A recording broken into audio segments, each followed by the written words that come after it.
Hey, what's up everyone? Today we're going to talk about the key mechanics of Rocket League's new game mode Knockout Bash. This video is going to cover all skill levels and hopefully you'll find a way to improve your Rocket League game. So to start out, let's talk about exactly what Knockout is.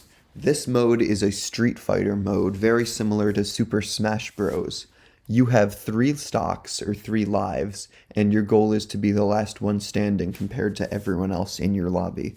These lobbies can get large and be up to 8 people. Another big difference in this game mode compared to regular Rocket League is that you have 4 flips and 2 jumps rather than just 1 flip and 1 jump for every time you're in the air. These all automatically reset once you touch the platform again and are great to utilize in order to maximize how fast you can go. Even the jumps can be used to accelerate yourself forwards. While they appear to only pull yourself into the air, tilting your car forward before jumping twice can help you propel you forward without wasting any boost. While your boost does respawn, it takes significantly longer than your flips and jumps do.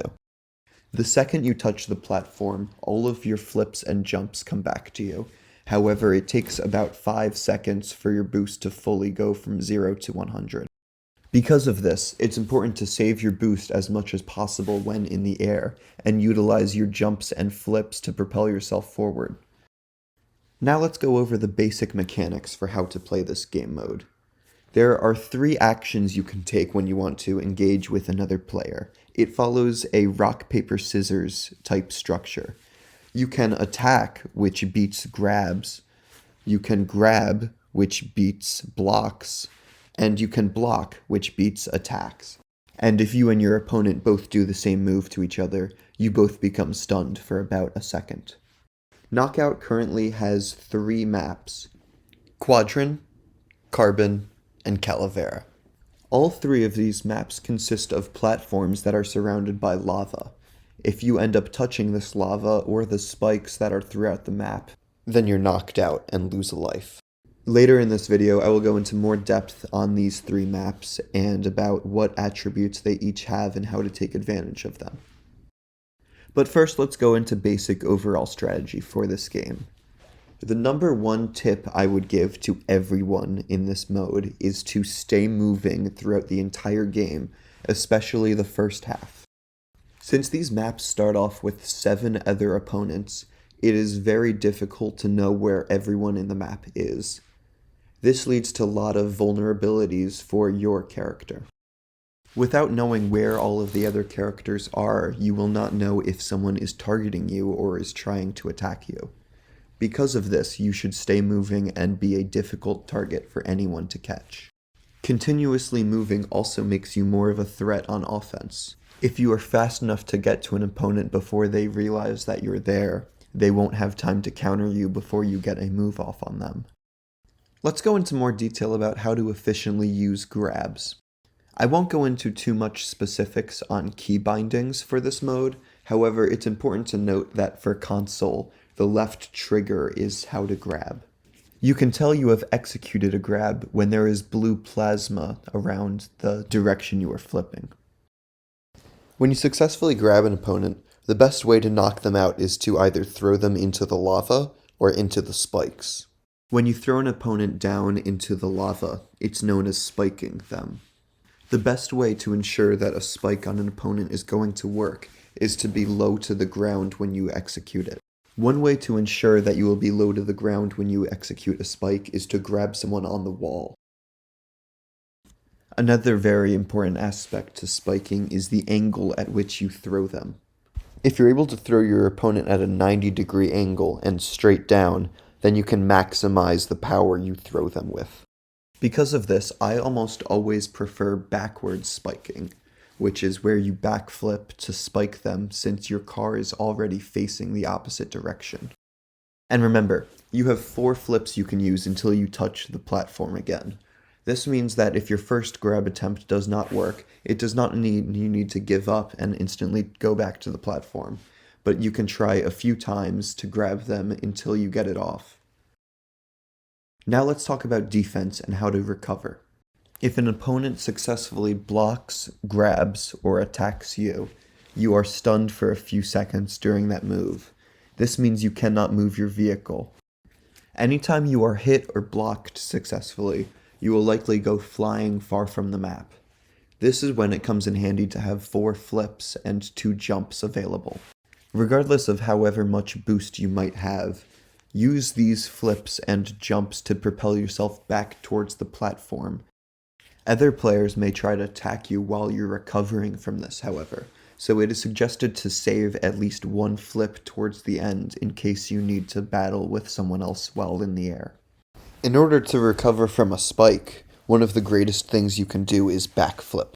Executing a backflip instantly stops all of your downward momentum, so you hover for a second on a horizontal line. Depending on how close you are to the lava, this backflip just might save your life. Because of this, I always recommend making the button that you break the stun the same as the button you use to jump. As mentioned before, all 3 of the basic moves have a counter move that can beat theirs. Grab can be countered by attack, block can be countered by grab, and attack can be countered by block. While this makes it sound like your move always has a chance of being countered, that is not the case. There is one move in this game mode that is unstoppable.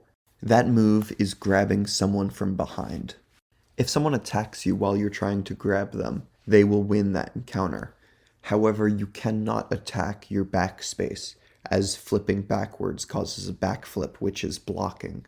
This means that the behind area of a player is always vulnerable for a grab. Now let's go over some tips and tricks for each map, starting with my personal least favorite, Quadrant. Quadrant is a very basic map of 4 equal platforms and spikes far outside of the map. Because this map is so open, you will find many evasive opponents. I also want to restate how important it is to stay moving. If you find yourself flat-footed on a map like this, other players can easily pick you off and grab or attack you. One of the most underrated parts of Quadrant, however, are the inside walls it has. On these walls you can go back and forth and have an entire extra game closer to the ground. If you find yourself able to grab someone from these inner walls, you have much more of a chance of spiking them since you're already close to the lava. Next, we're going to talk about the map Carbon. This map has 3 bridges that connect 2 platforms together, and on opposing sides of the platforms are spikes. My favorite part of this map are the landing zones right below the spikes. With these areas to land on, you can easily throw your opponents into the spikes without worrying about dying yourself. This map also has a secret landing zone right between the spikes on both sides of the platform that you can land your car. It is very difficult to get to and may cause a self-knockout, but it's worth it once you get the hang of it. Finally, we're going to talk about my favorite map, Calavera.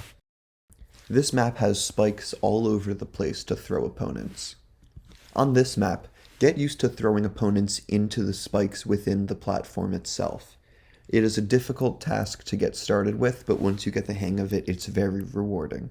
Another great part of this map that can be utilized are the curved walls. Because of these smooth corners, you can easily turn your car around without losing any momentum at all. This also makes it very difficult for other players to track your movement. Now that we better understand the basics of the game, let's go over some high-level techniques that can be used to beat opponents. As I've already mentioned, the back grab is unblockable and unstoppable. If you can get this off consistently, you'll be able to beat opponents every single time. At all points in the game, you want to keep yourself on high alert so you know when other players are nearby or trying to attack you. Additionally, it's very useful to be competent near the lava. Get used to being close to the ground and not dying. That way, when you get there, you won't freak out and cause yourself to die. When you want to do a move against another player, intercept where they're heading. Try to gauge the path they are taking and meet them at a certain spot so that you can grab, throw, or block their attack. Many players in this game like to stay with just one single move. If you notice that someone has been attacking the entire game, draw them out and block them so that you can beat them. Likewise, if you see someone always grabbing, attack them whenever they come for you. One way to better gauge your opponent's tactics is to look at their stats on the leaderboard. If you see a player has very high damage and 0 blocks, This likely means that the next time you interact with that player, they will try to hit you. You can counter them by blocking them instead.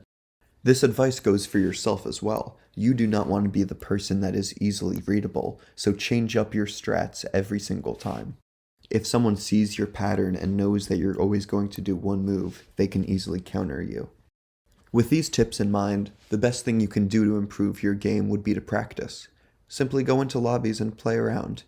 I hope this video has been helpful to understand the mechanics of Knockout. Thanks for watching.